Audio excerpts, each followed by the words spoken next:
I want to do something a little bit different today.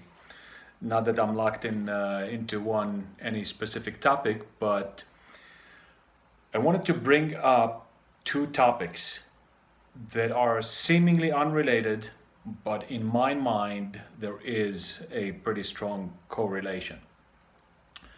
The first one is ongoing, a discussion that's been going on since 87 or so, and that's John Sykes' dismissal of Whitesnake, the great betrayal, and David Coverdale being an animal, a monster, most horrible human being in the world for doing this, for firing Sykes. And the second topic is band or management or venues, whoever it is that manages this, probably all three of them in some sort of partnership, ripping fans off with the meet and greet packages. There is a seemingly very nice guy, Chris Adkins, not Chris, I'm sorry, Zach, I'm sorry, Zach Adkins, and I will leave the links in the description, who recently started talking about this topic and beating the drum, and kudos for him. Kudos for you, Zach Atkins. Thank you very much. This is a much needed topic. This is a topic that I've been hearing about for years and years. Thank God I never fell for it. I would never do a meet and greet, even if it was fantastic, even if it was phenomenal, for many reasons.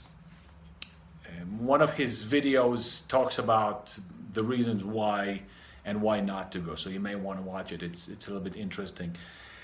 My take is it's just too expensive to meet someone whom you're going to listen to their music anyway, right? When you buy the ticket. So to go to a meet and greet, which in private life is somebody else. Why would I go shake hands with a guitar player whose music I enjoy? I may not enjoy him as a human being. So again, that's just my feeling. Again, if I was a millionaire, who knows, maybe I would do it. But I don't see anything like super interesting in talking. These people tend to be primitive anyway, and to be very pompous and one-track minded. Not really my cup of tea. Not all of them, obviously, not all of them. There are some of them who are a little bit more intelligent, keep their egos more in check. Before there was all of these meet and greet packages, so-called, then you had the ardent fan, the super, very enthusiastic fans who were very much into the band, and the people, they would somehow find out where the band is staying or when are they leaving the stage and so on and so forth, and they would wait for them next to the tour bus. So in the 70s, 80s, even maybe going on a little bit into the 90s, when it became like an absolute madness, kind of mid-80s, there's this huge tours, and it became a very well organized and oiled machine. Here's one example. In the past 10 to 15 years, the concerts are so punctual. If it says 7:30 on a ticket, boom, the first note of the support band will be played at 7:30. The setup time between the bands is usually very reasonable, 20-30 minutes, and the headliners go on. And it's been going on like this, and it's been improving through the years, right? Many years ago, this was unheard of. You knew that you are going to wait for hours, and there was always problems. There weren't enough ticketing people or security people, or there was all kinds of problems, sound problems. Concerts were constantly start late. But it became a huge business. It became a very well organized business, and it's starting to become clinical. Here, I just remembered something. It's a pity I didn't write it down, but I ran across a YouTube video. Ironically, or maybe not ironically, but interestingly, I think a channel that is more of a finance channel. The guy is from Singapore, if I'm not mistaken. What's the other island there? Java, but I don't mean Java. I mean Indonesia. I think he's from Indonesia, maybe Singapore. I forgot. It was a little while ago. It's a pity. If I manage to find the link, I will put it in the subscription. So, in the description. I'm sorry. And he was pointing out that everything is becoming so clinical and so not so much profit driven, not so much on the greed perspective of it, that everything is about money, but like this efficiency that's by the book. It's becoming very clinical. Everyone's following the same formula. So I say that everyone now is obsessed about ROI. He gave an example of these ball game teams, right? Basketball, baseball, what have you, that they don't hire the player who will get them the most wins or get them the highest in the rankings, however those things work. I'm not really familiar with that, but the one who's going to bring them the highest ROI. So if they can hire player A, who is the best in the industry and will guarantee the most wins, but he will cost $3 million, and then the net profit over there is only going to be 1 million, then they will go to a cheaper player who will only cost 2 million, but the net profit will be 1.5 million. So that was one example. And he said that the same thing is going in the industry.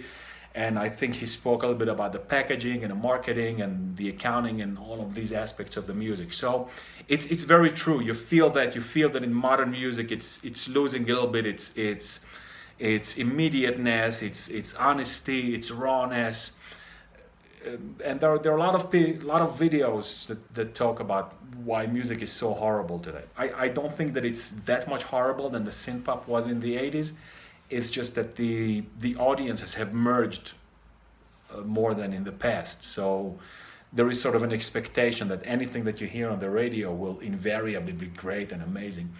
But anyway, that's a different topic. And yes, I do hope to make a video about it. So back to the original topics. Yes, the meet and greets are a total ripoff, in my opinion. As in and of themselves, forget the fact, all the horror stories that the meet and greets end up not being meet and greets. You cannot really meet the artists. They just wait there. You get to take a photo with them, if that much, and very often they're treated badly, and they oversell those tickets, and you don't really get to sit in the front row, and so on and so forth. Just watch Zach Atkins videos, and you'll hear a lot of horror stories, and you'll see a lot of horror stories in the comments. And I think that it became such a business and such an expectation that the musicians themselves, the artists so-called, became pompous and considered it condescending. In the past, they paid attention to the fans. So there's a lot of stories of fans who've met their favorite bands backstage or in other places. That this Rush are notorious for that. I think Motorhead, Kiss, Priest, Maiden, maybe Sabbath, maybe some of them. I know that John Wetton, who's I'm a big fan of, he was not like that. He was running away from the fans and he would not interact with them. I actually have here a Asia second record, Alpha, not the first one, unfortunately, but I have Alpha autographed by all the band except Wetton. Right? I'm such a big fan of him, but I'm the one whose autograph I'm missing.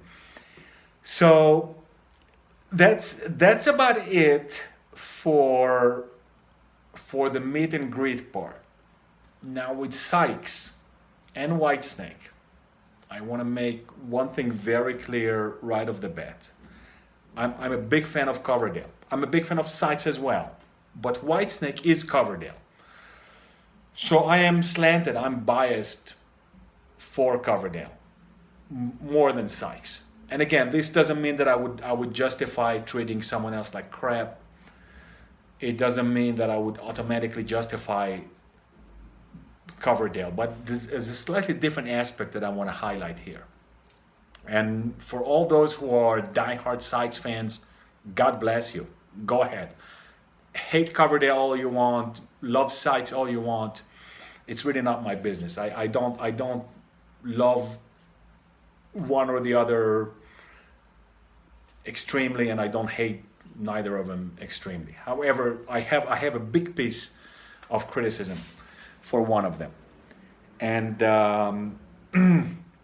first of all, the story is almost invariably told from Sykes' perspective.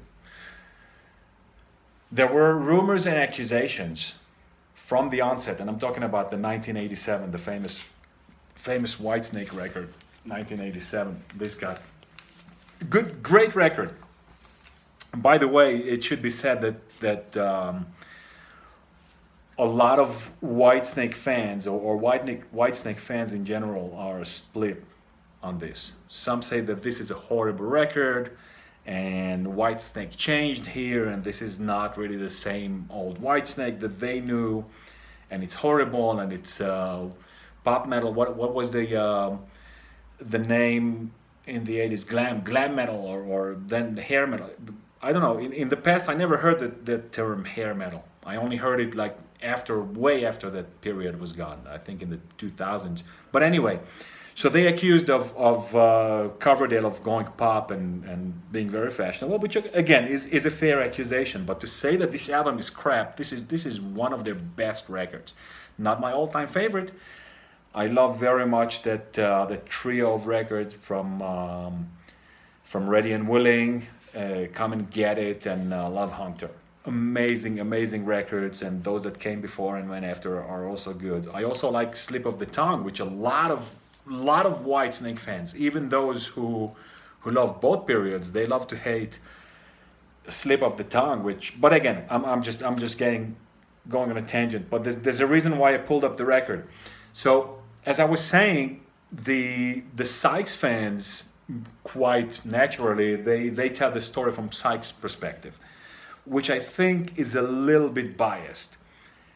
I think that Sykes was problematic from the get-go in Whitesnake, and Whitesnake itself was problematic. So those who know Whitesnake or know a little bit more than just the record, and again, when we were kids, we didn't know anything. There was no internet, there was no YouTube. You just went to a record store, and if the record was there, you picked it up, you could listen to it, and if you like it, and you had enough money, you brought it home.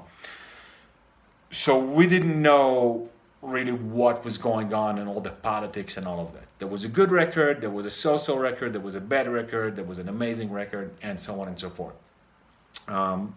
Saints and Sinners, the one that came out after Come and Get It, was in some ways a disappointment for me. I didn't like it as much as the previous records. It's not a horrible record, it's not a bad record, and that record is already starting to turn a little bit toward the harder, faster, rockier song, a little bit away from the blues. Then, of course, slide it in the other big famous Whitesnake record that in large part is famous because of 1987.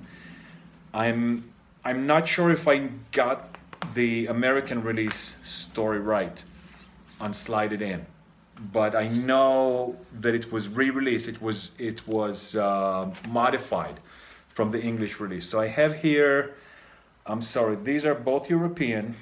This is French, this is German, so these we're gonna consider them the same thing. And here's the American. I got it. But anyway, the point is that there were changes in personnel and there were troubles. The story with Slide It In is that the band was dissatisfied. They weren't making enough money, and it didn't make sense because they were selling records and they were playing in big venues.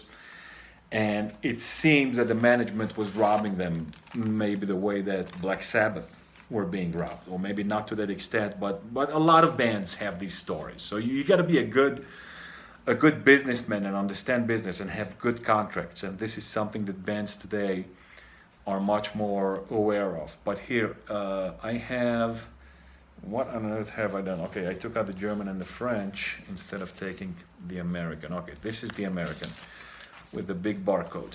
And the front sleeve is the same. The snake sliding in where we all want to be, right? And this is the back. This is the American version. It has the big barcode over there. And as you can see, from my perspective, let me see. This is my right hand, right? It has no watch. Okay, so that's got to be the right hand. Yeah, once upon a time I knew how to write and I was doing it with the right hand. So you have here the song list, side 1, Slide It In, And you have here the musicians. You can see Coverdale, Lord, Galley, Sykes, Murray, and Powell. Okay, so Murray was on this record. Murray was also on the previous record, Saints and Sinner. But if you look, and that was the American version that I was showing to you. But if you look at the, okay, I picked up the French, but the German is quite. Actually, the German record has a little bit of a difference, but only graphically. They split the sides. So you got the band here. This is what's really important. Coverdale, Lord, Galley, Moody, Hodkinson, and Powell. So they took Colin Hodkinson after Murray was fired. Murray didn't leave. So Mickey Moody left around the time or before they started Saints and Sinners. And then he came back. And we have here a slightly different order of the songs. And I think that the difference between the sound is a little bit overblown.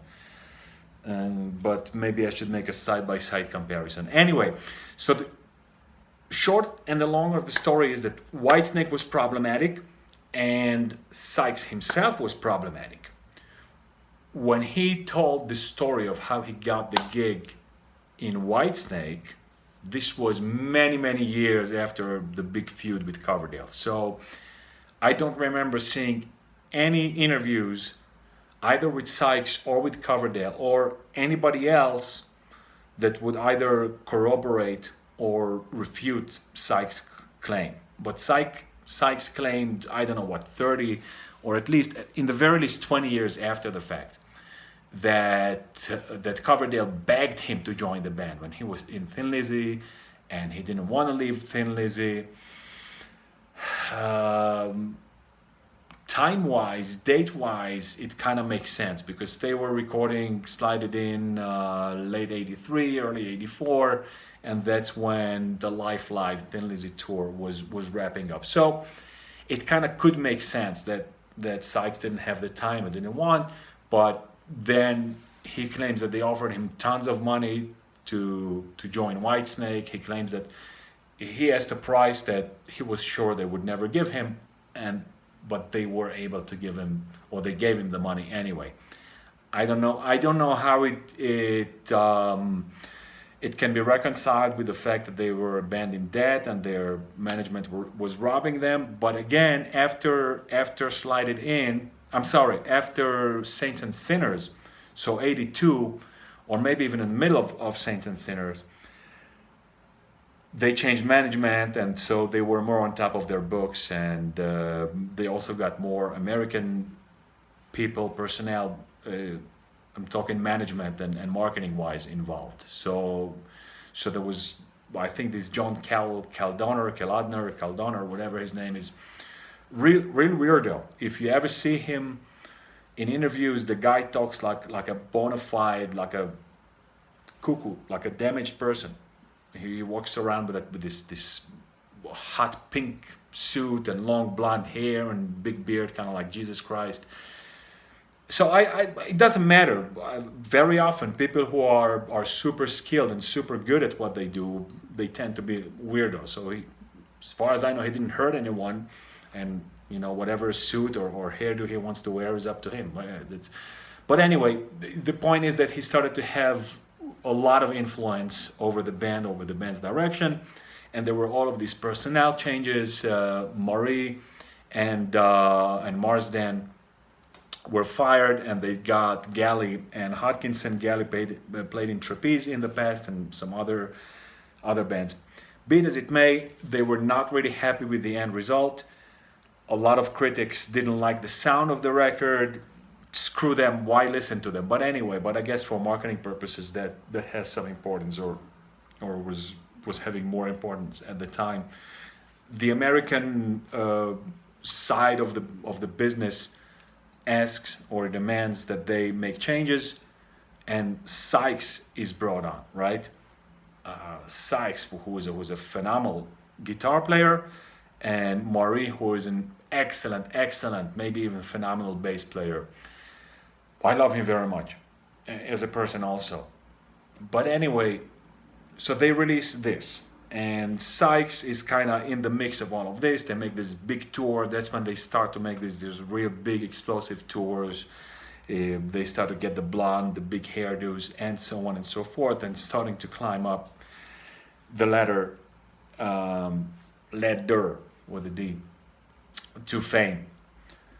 They start working on the album that eventually would become 1987, or some people just know it as Whitesnake, or Whitesnake 1987, whatever you want to call it. The one with the stamp, the one with the new logo, the one that I was just showing you.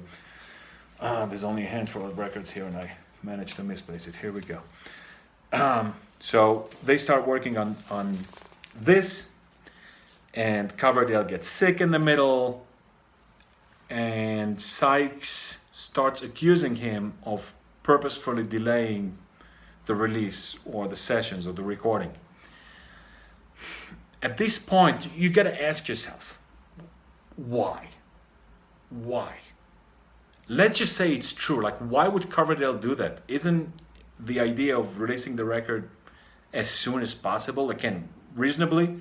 I get it. Not every band is Motorhead. Walk in the studio, bang it out in 3 days, and walk out and record it live. And there was a time when very early Fleetwood Mac did that with the first and second maybe record. Very little overdubs, very little cleaning, just super raw, super live. Budgie, if I'm not mistaken, at least in the beginning, Squawk and the first record.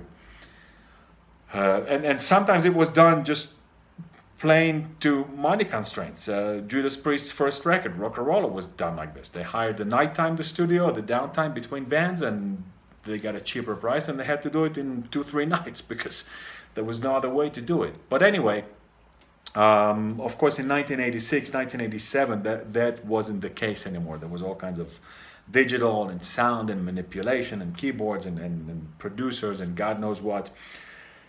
But anyway, the question is, why would Sykes make such an accusation and in public? And it goes in the press. Yes, even in the mid-'80s, without internet, it goes out in the press. People hear what you say, and they will repeat it, and we know how people are. They like to foment strife and struggle and and animosity between peoples, especially journalists. That's how they are.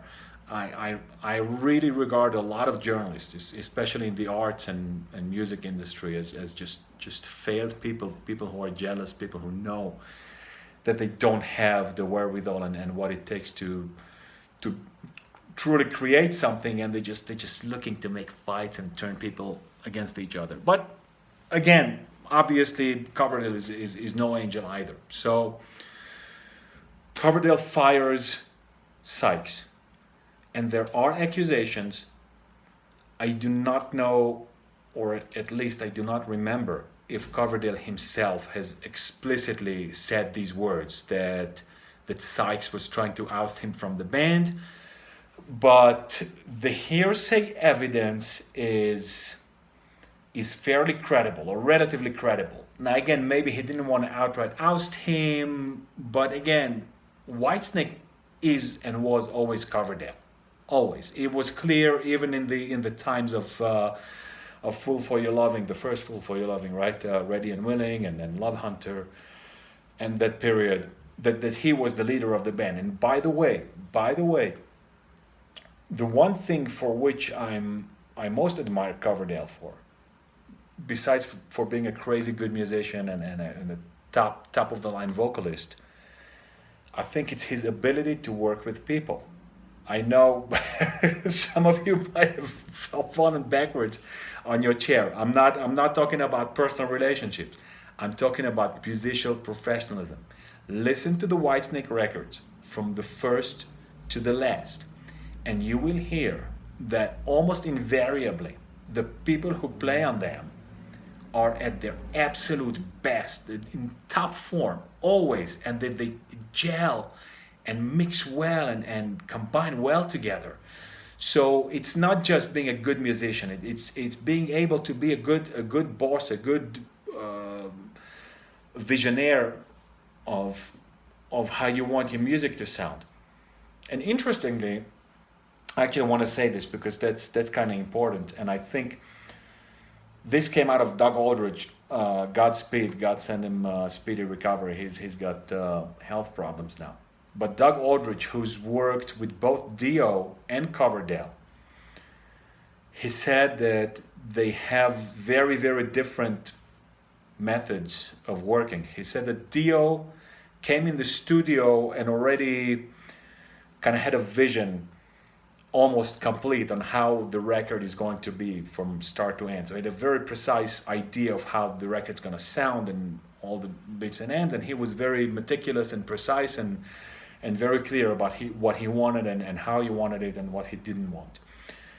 And he said that Coverdale was the opposite. Coverdale was open to ideas. He told them to ad lib and to improvise and rehearse together in the studio, and then slowly built it together.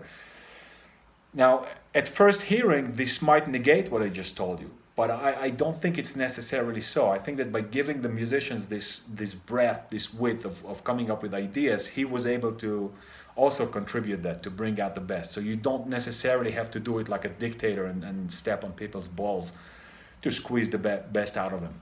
Anyway, that's how I understood it. But that's the one thing, all the years when I listened to Whitesnake, I'm like, boy, they on top of their game. And listen to Lord, right? This is Lord is a power to contend with, right? An amazing musician, a guy's a genius. And in Whitesnake, he does something completely different than Deep Purple. He didn't have to do it for the money. He made all the money in the world with Deep Purple, right? When Deep Purple fell apart, I'm sure that he had $1 more than I have ever had. So I don't think it was the money. And again, like I said before, at least according to Coverdale, and this is kind of corroborated by the rock and roll lore or folklore, if you want, that Whitesnake was pretty bankrupt in the early 80s. So anyway, the point is that it was not a financial kind of situation. It was not money coercion. Lord was doing something completely different in Whitesnake than in Deep Purple. Deep Purple was in front and center of the stage, front and center of making the music, of playing the music, the solos. In Whitesnake, he was almost a supporting musician, almost a backing musician, and he blended in so well. So to have the ability to make this switch mentally and musically, it speaks volumes. Not only about Lord himself, but Coverdale also, and all of the people who ever played with him, Marie and Powell and Pice, all these guys, they're really always in top shape. And even those that came in the much later albums, okay, Danny Carmassi, obviously he chose incredible musicians, but they were exceedingly good. Reb Beach, fantastic, phenomenal guitarist. Doug Aldrich, also a monster. So all of these musicians were always on top of their game in Whitesnake. Pretty much, you can take all of these musicians, or most of them, their career, and say where was their best period, when were they on top of their game. It's usually gonna be with Whitesnake or also with Whitesnake. So anyway, that's what I admire about Coverdale. So let's get back again to 1987. Sykes starts accusing him of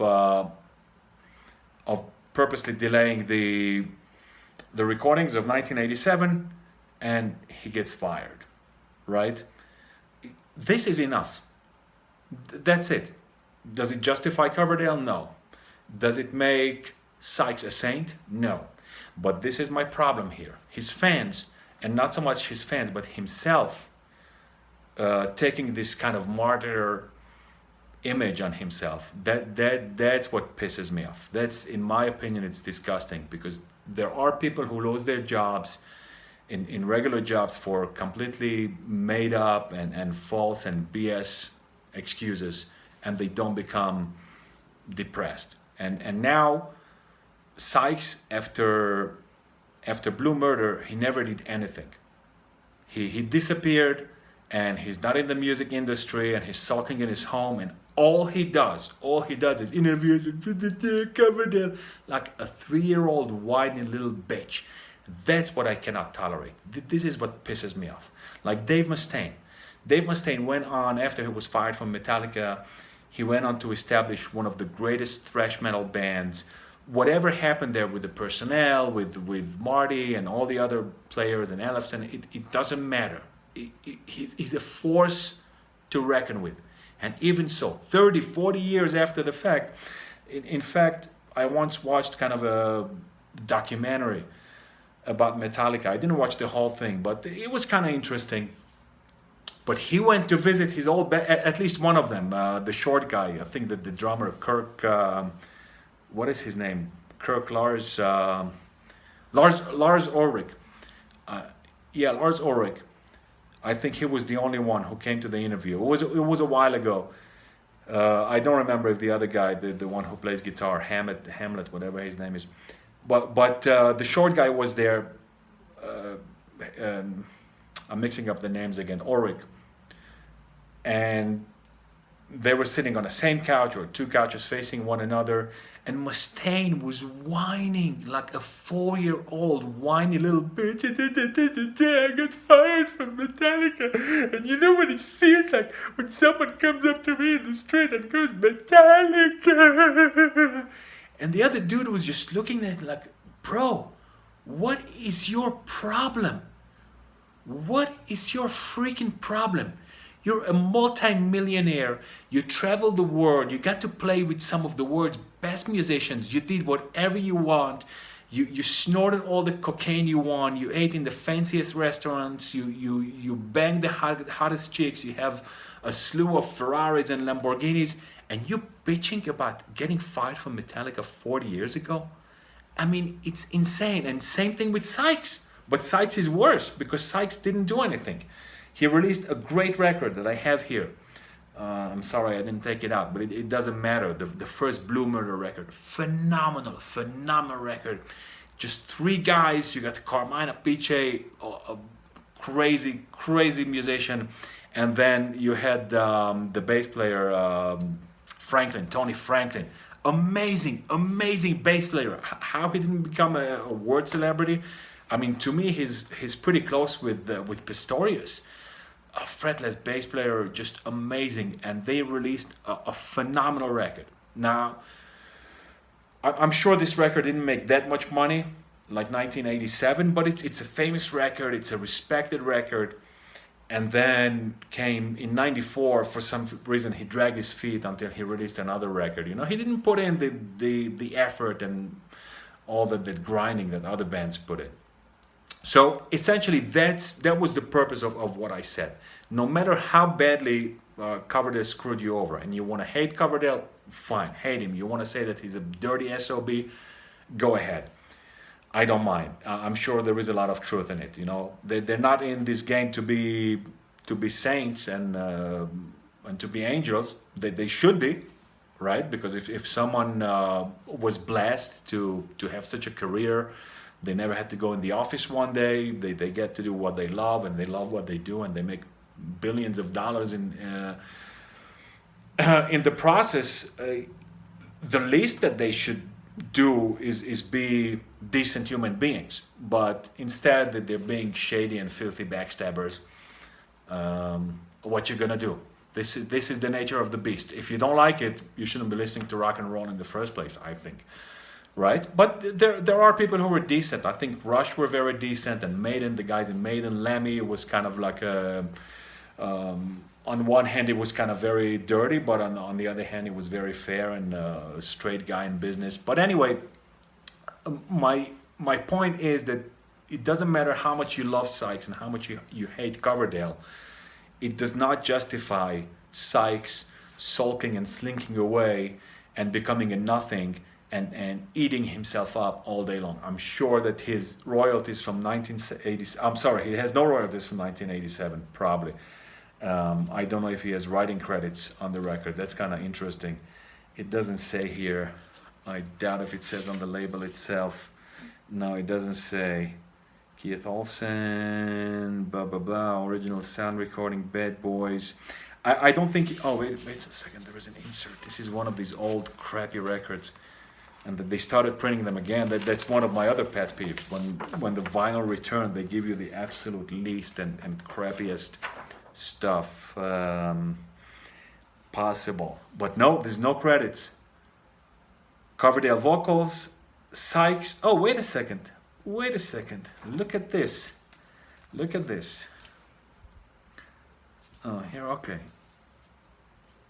Mike Stone. No, I'm sorry, I made that. That's not credits. It's just the musicians.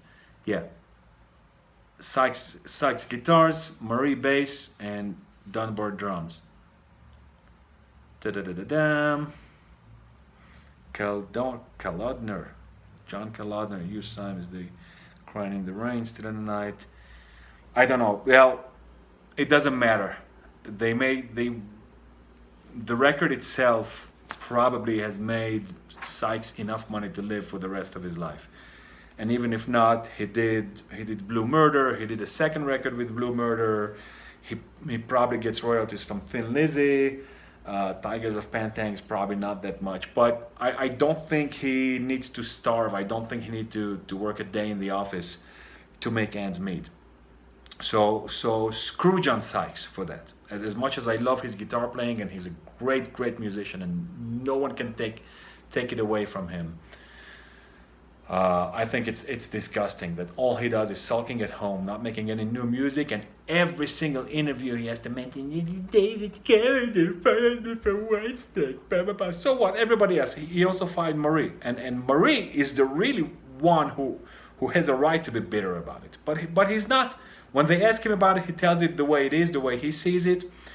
He was fired after 1987, like the whole band, right? Ansley Dunbar, crazy drummer, but a very classic. And then afterwards he took Tommy Aldridge and Rudy Sarzo, right? What an idea. Rudy Sarzo compared to Maury, who is he even? And Sarzo was in the beginning of his career. He was definitely not a name in the industry. And he took Vanderberg. He took Viv Campbell, I think, for the first leg of the tour. But whatever it is, okay, fine. So it's disgusting. I'm sure it hurt. What's his name? Sykes. He has a right to be hurt, but to sulk away, to be a recluse, and do nothing and just whine, in my opinion, is just disgusting. And he's not the only one. You know how many people have been screwed in rock and roll, out of rock and roll? How many people get fired for stupid and or no reason at all? They don't stay resentful for the rest of their lives. And the other thing is that Sykes only began denying the allegations against him, namely that he was trying to oust Coverdale like 30 years later. So why didn't you speak up right away when he was doing Blue Murder? He wasn't so vocal about it. So I don't know, but I think it's disgusting that he's sulking at home, and now the connection with the meet and greet, robbing people or being a ripoff and a scam, is that this is what we have. Is we have people who let their personalities, their egos take over and just do whatever they want. I'm not saying, again, John Sykes, unfortunately for him, is not in that position to make meet and greets, but maybe he should. Maybe his ardent fans who hate Coverdale, maybe he should do a meet and greet. Come meet me in, I don't know where, in Los Angeles or in Times Square, and I can bitch and whine together with you and have a meeting. Why don't you go on YouTube, John Sykes, and do some guitar? He released a few solo records. They're great, but they don't make a lot of money, unfortunately. But it's still better than going to the office. So that's what I wanted to bring together. That the whole industry is like a very depressed kind of situation. That the fans are adulating, that they want to meet and greet their so-called idol. The guy knows how to play guitar. Who says that he's going to be a great guy? Like, why are you going to kiss his ass and meet him? I heard a lot of very positive stories. I heard that Alice Cooper is a great guy. Pity I'm not so much into his music. But he looks like it in all his interviews, and when he does videos on his own, he's kind of like a straight shooter. So I sound like I like him. Even Simmons, even though there are a lot of reasons to hate him, but the guy is not as one-sided as his enemies and opponents make him out to be. I think he's very vocal about being grateful for having had the opportunity to come to the States and make a huge career, which he would have not been able to make in any other country. So at least that's one positive thing about him. And he again, he's kind of like a very colorful character. So he's a very mixed bag. He can be a huge d bag, and he can be a gentleman at times. So it really depends on his situation and the context. But there are some good people. But I think that as we progress, I think that all of these newer bands that I'm not so familiar with, but these bands that came out from the 90s and later on, I think that they're major D-bags and they just inflated egos. They kind of got it on a silver platter. They didn't have to work so hard, and everything was so much easier for them. The industry was easier, the technology, the distribution channels. So they kind of became big too fast and too easy, and you had all the adulation from the media. And that kind of built into this behavior patterns or culture, if you will, of people paying hundreds of dollars for a stupid meet and greet. And I can only imagine how it is in the even bigger, more commercial music, pop. This Taylor Smith and whoever is now, I forget the names, but Britney Spears. I think that's already dated, but. There's a Bieber something, Justin Bieber, and all kinds of things like this. There's I think a Timberlake. I don't know if these things are still operational. I think they usually tend to be a flash in the pan. Couple years, they pack arenas and the media is all over them, and then they get forgotten. But they might be around. I'm just not so much on top of it. But I can only imagine that there's probably like a $2,000 meet and greet with Taylor Smith or whatever, if she even does them. But the problem is this adulation, this worship that people, every word they say, everybody hangs up. Oh, you said to vote for this guy, you said to buy this or not to drink that. And it's idiotic, it's sick. And yes, people should stop worshiping these musicians. And by the way, to balance out my criticisms of Mustaine and especially Sykes, there are many great musicians who never made it, whose names are not big household names. There were musicians who died poor, not to mention the great classics, right? In the classic period, Brahms and Beethoven. It is said that Beethoven, no one came to his funeral except his dog. That is exaggerated. That's a fable. But some of his contemporaries came to the funeral. It was raining and it was inconvenient. But anyway, even in modern times, there were a lot of great musicians who never made it big. You got take for example Adrian Gorvitz, phenomenal guitar player, kinda in the neighborhood of Peter Green, kinda a little bit Gary Moore. He played with Baker Gorvitz Army with Ginger Baker. Before that, he had a band Gun. Judas Priest covered one of their songs. It was never released until many years later. Was it Fight with the Devil or Run with the Devil, something like that, or Flight from the Devil, something like that with the devil. The name of the band is Gun. Check it out. Kind of dirty, very heavy, fast sound. Great guitar player. His brother Paul. Very excellent bass player. Never made it. Not household names, not known names. You got, there was another one. Here, there is another band. You probably never heard about it. Icon. They had a couple records, 3 or 4 records. One of the records is phenomenal. Night of the Crime. Also, never made it. Again, in the 80s, there was such an explosion that you cannot sort them all out, right? There were so many bands, but they have a record from 85 or 86. Check it out. Night of the Crime, Icon, amazing record. Very similar to King Cobra's first record, or first and only record, I think, Ready to Strike, and to Wasp's Electric Circus. So that kind of neighborhood, but very good. Also, had some very good musicians. John Aquilino, who was the guitar player, I think, and Dan Waxler, who was the singer, maybe. I think he was the bass player, but he was kind of the main guy who founded the band and was responsible for kind of the direction and writing the songs. They both nameless, but they're not sulking around and crying and bitching and moaning. Oh my God, the recording, the music industry killed us, and we were such a great band. They moved on. I think they all both stayed in the music industry, not as rock stars, but they made out pretty well for themselves.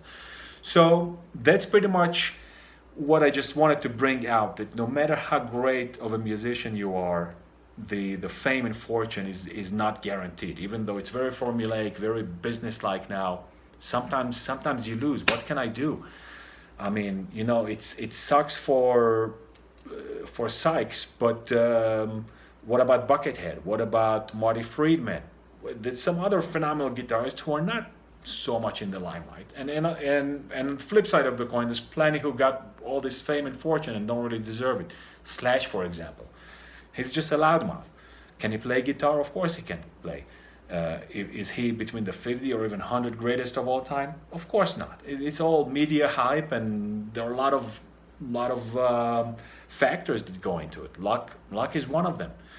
I think that if Sykes would have continued to soldier on and to fight on and to fight with Blue Murder, not let it fall apart, or not so fast, I think he could have retained Franklin and gotten a different drummer and released another record soon. And he's gonna say that the record companies and grunge and that's also so overhyped.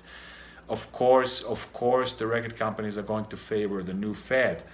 But remember, just about a decade or so ago, the heavy metal bands were the new fad, and they were causing other bands to be kicked out or not to get signed. So there's a cycle, and especially the big bands who whine. I can't take it. But again, big established bands, of course, it sucks when you lose a record deal. So you make there's the smaller record distribution companies, right, that always come up, these Nuclear Blast and SPV that helped out, and they were around already from the late 80s. So I think that this whining and bitching and complaining for people who have the best life what one could imagine. They never had to have a boss, they never had to walk into the office, they made millions of dollars, they have all the fancy cars and bang all the chicks. They have no right to complain, right? I think if you're able-bodied and able-minded, you have no right to complain, especially if you live in the United States. That's winning the lottery another time. But here we are. So to all of you John Sykes fans, I feel sorry for you. I feel sorry for the guy, but I think he's not justified in bitching and whining. And no one should ever either charge nor pay. That's another point. We kind of get what we deserve because there's so many idiots. And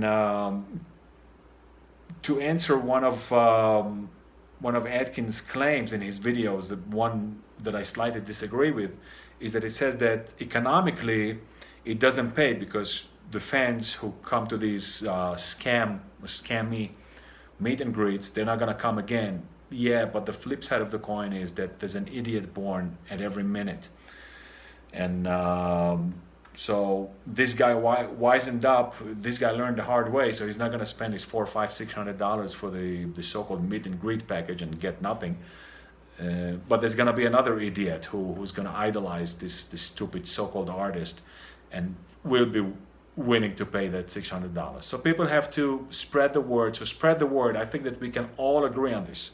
Coverdale fans, Sykes fans, people who love both, hate both, whatever. I think we can all agree to spread the word, to tell people, do not buy the meet and greet packages. Just don't. Save that money, do something else with it. If you really don't know what to do with your money, give it to charity. Go watch another concert. Buy tickets for somebody else. But please refuse to buy meet and greet packages and spread the word.